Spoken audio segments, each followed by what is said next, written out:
Hi there, my name is Jen Giffen.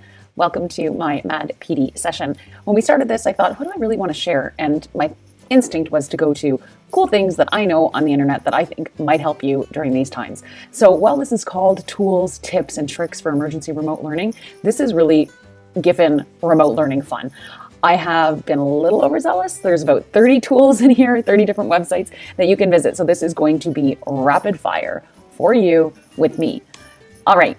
I'm Jen Giffen. I am a teacher librarian. I'm an ICT specialist. I am the co-host of Shooks and Giff, the podcast. I am a boy mom and a dad joke aficionado, and apparently have no problem showing ridiculous family photos in YouTube videos. So here's the deal. You can get to this slide deck at bit.ly/GIF remote fun, 2 F's in GIF. And when there, you can click on any image on the slide to get to the resource. So are you ready? We've got maximum 15 minutes. I'm going to try to walk you through everything. Let's start with dad jokes because I always start everything with dad jokes. Click on either of these images to get a list of dad jokes or the dad joke generator. Because when we're looking to build community online right now, starting with a little joke in a time where we're a little stressed is always a good idea. Let's talk productivity. There's two Chrome extensions that I really couldn't live without. Tab Resize is one. It will split your screen into up to 4 parts. And then you want the sister one, Tab Glue, which glues them all back together. I find this really helpful for doing side-by-side looks, whether I'm entering marks, whether I want to sort of see students and see my presentation if I'm using Google Meet. They are lifesavers. Talk and Comment is another Chrome extension that allows you to leave voice notes anywhere. I love this. Once you load it, there's just a little microphone on the side. You record what you want to say, and it creates a link. Pop that link into your Google Classroom or any learning platform, and guess what? Your students hear your voice. Really great for students with exceptionalities, but when we're thinking UDL, it can be good for everyone. Let's talk about feeling lonely, because I'm sure there's some of you that are just, living on your own and feeling like you need some noise. Check out Noisy Loop.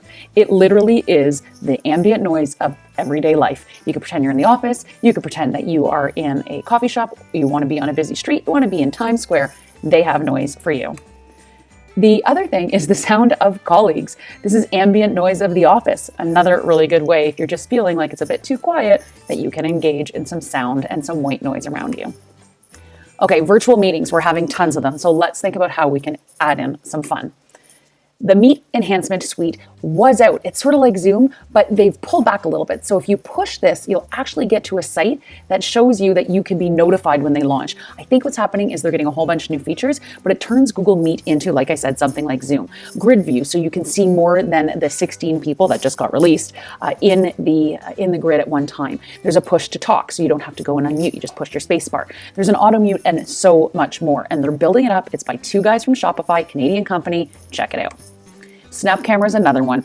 Kids love Snapchat. And you know what? I kind of cringe when I see people like me who are over 40 putting Snapchat filters on their photos and sharing them out in social media. But in video calls, man, I think this is amazing. You may have seen the meme about the boss who couldn't turn herself back from a potato head. This is the tool she was using. It's called Snap Camera. It creates filters for your camera and can be used in any kind of video platform. Tons of fun. And they also have one that makes you look super tan. And for a ginger like me, that's gold. How about virtual backgrounds in Zoom? Yes, you want to make it look like you're super smart and in a library like I am here? Click this link to go to a Google folder with over 60 different backgrounds, and a lot of them are from different television shows that you may have known and loved growing up. Want to take a meeting from the Golden Girls kitchen? Now you can. Let's talk about tools for online class. Awe app is a whiteboard online, totally free, can be collaborative. You do not need to create any kind of account. I love it. So I can be on sharing my screen, invite my students in to this program with me, and we can be learning on the fly. It's great for annotation. It's great for math. It's great for science. It's great just for creativity and drawing. And like I said, no login is required in order to access the tool. That's solid gold because student privacy, number one. Another great one is whiteboard.fi. So if you want students to see your whiteboard and each have their own, this does just that. You see a grid with all these different whiteboards and students only see yours and theirs. So you can keep track of what students are writing down or like sketching out all at the same time. And again, no login required. Are you making any kind of videos and you want to sort of read off a script, but you're like, oh, I don't want to look like just like pin something in front of me because I want it to move? Check out teleprompt.me. It actually, when you activate the microphone, will move the script up for you like a true teleprompter, and it's 100% free. It hears you as you speak, it advances up, and it makes you sound like a total pro. If you're making videos and you're finding like I've never had to do this before and you want to find out how to get better, I really suggest Screencastify's Master Screencaster class. They actually have 3 parts, and this is part 1. It's a free course. You get a badge to put on whatever social media you want, and it really takes you through their program and gives you not only tips for them, but just about screencasting in general. Because for a lot of us, this might be a really new phenomenon. Mentimeter is a tool that I use all the time in synchronous face-to-face classes, but I really see a benefit for it here. It allows you to get real-time input from remote teams and online students. There's polls, there's quizzes, it creates word clouds. No login is required by the students, just by the teacher. And in the free version, you can have up to 3 questions, which I think is plenty when we're trying to engage our students and in our short time frames that we're probably seeing them in. I'm assuming that we're not sitting on the computer all day just teaching, but it might be little lessons here and there, and Mentimeter can really help us. Let's talk about inquiry, because this is something that you might want to do as well, and you might need sites to help you do it. The first one you might want to check out is neil.fun. These are really cool graphics to spark discussion. So one of them is called the deep sea, for example, and you scroll down the page and it tells you how many meters you are down and then what kind of sea creatures you're going to see. You're going to get to a certain part where they talk about a spider crab, and that's when I scream, because spiders and crabs, no, thank you. Another one is which one doesn't belong. There's no right answers. It gives you 4 pictures. A lot of them are math related, and there's no reason that one of them doesn't belong, but there's a justification as to why each of them might not. Really great when we're thinking about inquiry and we want students to practice those critical thinking skills. Okay, we want to be creative, right? As much as students are sitting on the internet now and consuming the information that we're sending them, let's let them create a bit. Here are some things that you can use. First of all, auto draw. Love it. You draw it, it guesses, you pick, you're an artist. So I can start just sketching out something that looks like a cat. So I might have a circle with little triangles on the top, and across the top, it will start saying, hey, did you mean to draw this? And as soon as you click the picture, your little scribble turns into that picture. It's a really great tool for beginning sketchnoting. I'm a big sketchnoter. I love to sketch, but if someone's like, yeah, I could kind of do this and I want to take notes this way, but I'm not sure about my sketching skills, this is a tool for you. Toonie Tool creates online cartoons. They're cute cartoon frames and they can create memes. There's no login required. You can save them to your computer as a JPEG, and it's a really fun way for students to maybe show their learning or to create stories themselves online. And if we're going to go with the comic theme, another great one is Make Believe Comics. Login is only required if you want to save. They have a whole bank of different cartoons that they've created. Students just need to click the characters and click the speech bubbles they want, plop them in, and boom, they've created comics that you can save or you can screenshot if you want so that you don't need to create that login. Shapegrams has to be one of my absolute favorite things on the internet. Tony Vincent is amazing. He is the man behind Learning in Hand, and he shows you how to create amazing little icons using just the shapes in Google Slides or Google Drawings. The first 4 are free, but as a teacher, you can apply to get an account, and I want to say it's like maybe $30, and you get a whole year, and one is released a week. And what a fun inclusion activity or art activity if you are an elementary teacher looking to do something artistic to do with your students. The other great thing about it is as they build, they really learn the tools. They learn how to use the Google Suite and things beyond just like the word processor. They learn how to layer, they learn how to color, they learn how to move shapes, and that can really come in handy as they move forward in their knowledge of Google tools. Casey Bell has created fridge poetry. There's some words along the side, you put them on the fridge, you create a poem. It's a lot of fun.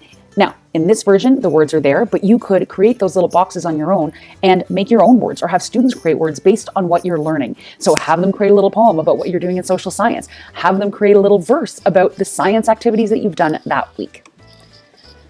Alice Keeler says that everything can be done with a spreadsheet. The spreadsheet is always the answer, and it also applies in being creative. This is a conditionally formatted Google Sheet that when you put a number, it puts a color. So you can make pixel art. So think like Mario Brothers. Students can create these and become artists themselves in a pixelated form. It is hours of fun. Big shout out to my friend Ryan O'Donnell from the Check This Out podcast. He loves avatars and he loves creating with Chrome. And each of these is a link to a different kind of avatar that students can create. Are they really into Star Wars? There's the Star Wars one. Are they Disney fans? Go there. Do they love Marvel? Check out how you can make yourself marvelized. All different ways that they can be creative online and they can turn themselves into a character. This is really great for their avatar in any program that they might be using where they don't want to use an actual picture of themselves for privacy reasons. Okay, this is probably the biggest section. This is random web fun. The emoji scavenger hunt. If they have any kind of mobile device, you just go to this website and it will show you an emoji. And using the powers of the little robots inside your computer, that computer learning AI, it'll show you an emoji of a shoe. And you've got to run around and try to find an actual shoe.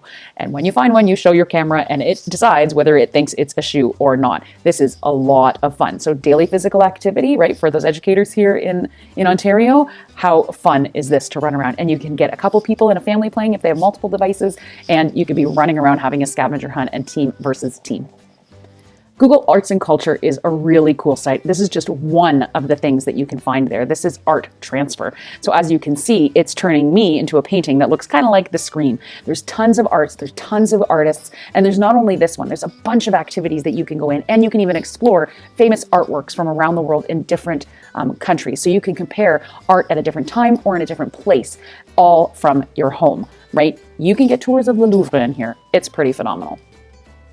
Goose Chase is a place online where you can create scavenger hunts. Now, you are limited in the free version to, I think it's 40 people, but if you want to build one for your class, it's perfect. The other thing I love about it is it was created by students at the University of Waterloo. So born and raised here in Ontario where I am, I think this is a really fun way to engage your students and just sort of learning throughout the week, right? Go and do this, try to do that. And it doesn't need to be digital. All they need is a device of some sort because they just need a picture to prove they've done it. So it could be something like unload the dishwasher for your family, take a picture of it, boom, you're done. Right? They can learn to be helpful. They can learn things about, show me an example of fractions as we learned this week in class. Really cool stuff.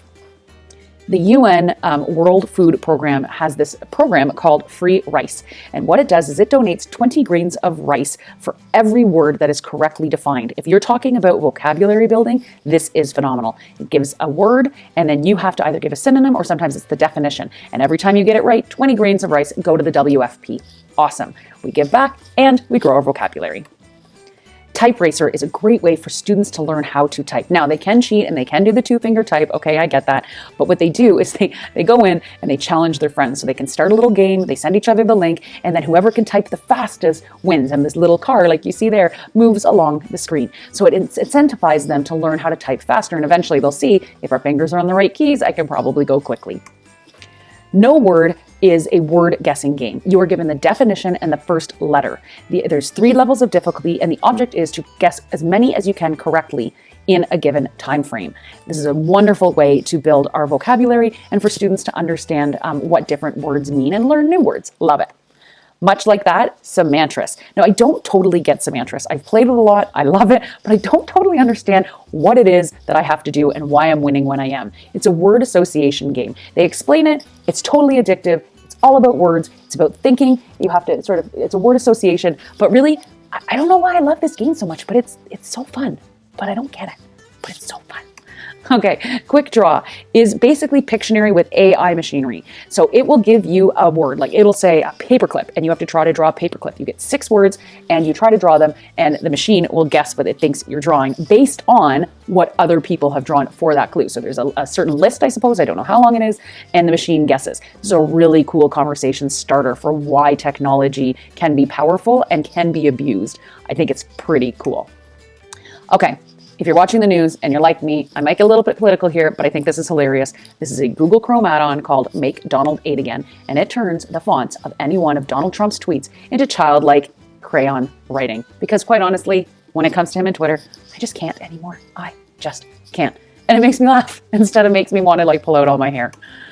And I think this is my last one. My kids got totally addicted to the Oregon Trail. And if you are of a vintage like I am, this will bring back many memories of sitting and trying to make it across America in your wagon in the 1800s. And let me tell you, we almost did it. My whole family made it to the very last stage. And then my husband accidentally hit a rock, drowned the rest of our family, and he made it to Oregon without us. I think he planned it the whole time. Okay, that's the end of my presentation.